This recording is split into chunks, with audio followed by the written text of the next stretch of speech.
Nyanza mu majyepfo y'u Rwanda habereye igikorwa cyo kwibuka ku nshuro 31 umwamikazi Rosalia Gicanda wazize jenoside yakorewe abatutsi mu 1994. Iki gikorwa cyabimburiwe na misa yasomeye mu rwunge rw'amashuri rwa Mater Dei.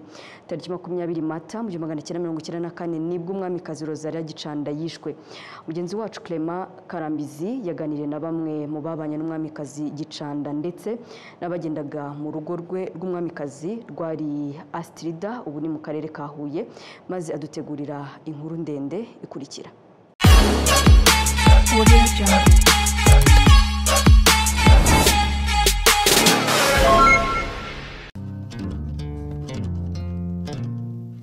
Yari mwiza imbere n'inyuma, yakundaga Imana agakunda umugabo we umwami Mutara wa gatatu Rudahigwa. Ni amagambo agarukwaho n'ababanye na Rosalia Gicanda, umwamikazi wa nyuma w'u Rwanda wishwe ku wa 20 Mata mu mwaka wa 1994 muri jenoside yakorewe abatutsi.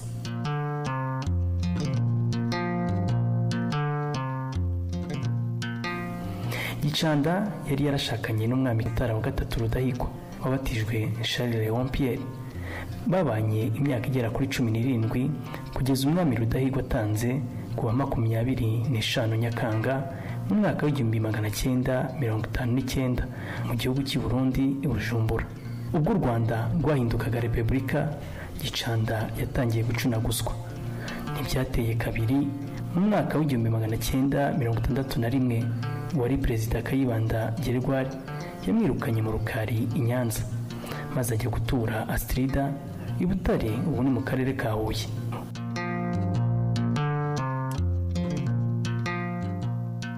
Umwamikazi Rosalia Gicanda abamuzi bemeza ko yakundaga u Rwanda cyane, biri no mu byatumye yanga kurunga ubwo abatutsi bameneshwaga mu mwaka wa 1959 abandi bakicwa. Uwariraye Martin ni umusaza utuye mu mujyi wa Huye. Iyo muganira agusobanurira uburyo yakundaga kujya gutaramira kwa Gicanda hamwe n'abasore babaga muri urwo rugo rw'umwamikazi. Umureba yari mwiza, yitonze, yari mwiza rwose muri make. Yari mwiza kuko nta muntu nabona wabasaga nawe muri iki gihugu cyacu ntawe. Yari mwiza cyane. Narahagendaga cyane iwe mu rugo, narahagendaga cyane, habaga abantu benshi bahaba, haba n'umukecuru mama we. Turabana cyane, twabanye igihe kirekire cyane. Yari umuntu mwiza usanzwe, umwamikazi koko, ugira umutima mwiza, ariko no yabonekaga gake, ntabwo yakunda kubonekaga mu rugo. Twabaga turi aho ngaho n'abandi tugira twisanzwe, ariko we ntiyabaga arimo. Yabaga ari mu cyumba, yabaga ari mu cyumba, ntabwo ari muri salo. Muri salo twe twakundaga kuba tuhari, ariko yarabonekaga ariko gake. Abasore twagendanaga bahabaga bagenzi banjye, nibo twakundaga kubonana cyane kuko we ni gake, yabaga ari mu nzu, ntabwo yakunda kuboneka. I Butare umwamikazi Rosalia Gicanda yahabaye mu buzima bworoheje, aho yabanaga n'umubyeyi we nyina umubyara ndetse n'abandi bagore bake bamufashaga imirimo itandukanye.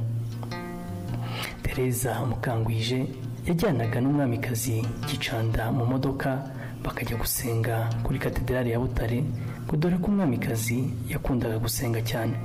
Ubyuka akajya gusenga, yari afite n'icyumba cy'amasengesho. Muri iki gihe n'ubundi ubona abantu basenga bafite icyumba cy'amasengesho. Kikaba icyumba cyarimo amashusho 3 manini: ishusho ya Bikira Mariya, ishusho ya Yezu n'iya Yosefu, maremare cyane, ku buryo iyo wajyagayo mu masaa 9 baba uzi ko uhita umusanga muri icyo cyumba, tugasenga nyine. Ku cyumweru iyo yabaga imodoka yiwe idahari, yashakaga ko bamutwara, ariko icyo gihe nari nkiri umukobwa, nayo ntaramenya imodoka, ntabwo namutwaraga, yatwarwaga n'abandi bantu. Yari afite umugabo Kamiri Mbonyi ubwabo, niwe nabonaga akunda kugendana. Nyuma ronza gushyingirwa, ngingoma turakomezanya, nabyara akampimba, kanzanira amata. Nyuma nza kugaruka maze gushyingirwa, ntura hariya kuri university aho rero niho nyine kenshi yashakaga nk'ujya ahantu akavuga ati umuhungu wahabaga witwa Damascene Paris akavuga ati arashaka ko umujyana nkamwanura imodoka n'ibirwaye ngo nifate imodoka yacu mujyane rwose ntabwo nashobora kumutwara cyese ndamenya imodoka akanga ati niho bashaka nkagenda muri vitesse ya mbere ya kabiri nkagenda ngira ku kiliziya nibaza ukuntu nyine nyimutwara bikanyobera. Umwamikazi Rosalia Gicanda iyo wamusuraga iwe yakwakirizaga amata. Umukecuru w'imyaka 90 n'Amana Serafina uzwi mu mujyi wa Huye ku izina rya Zirakamwa ngo yasuraga kenshi umwamikazi Gicanda. Twasanga hari mu rugo nyina atanga amata ayaha abantu natwe akaduha mu cyumweru.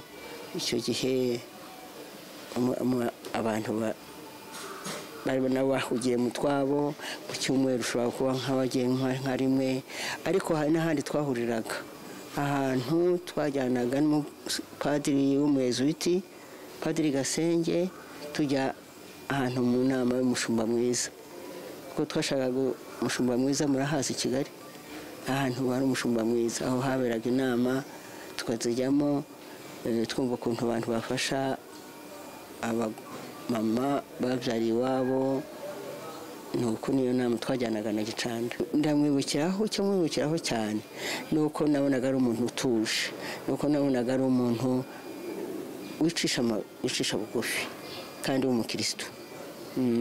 Tariki 20 Mata mu 1994 ahagana saa 5 z'amanywa abasirikare bayobowe na Lieutenant Pierre Bizimana binjiye mu rugo rw'umwamikazi Rosalia Gicanda bamufatana n'abandi bagore 6 babanaga, barabatwara bajya kubicira inyuma y'inzu indangamurage y'u Rwanda. Ibi byakozwe ku mabwiriza yatanzwe na Kapiteni Ildefonse Nizeyimana wari umuyobozi ushinzwe ubutasi mu ishuri rya gisirikare ESO.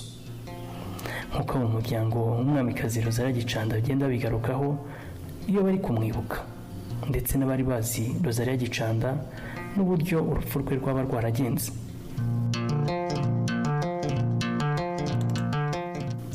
Na n'ubu aho yari atuye inzu iracyahari.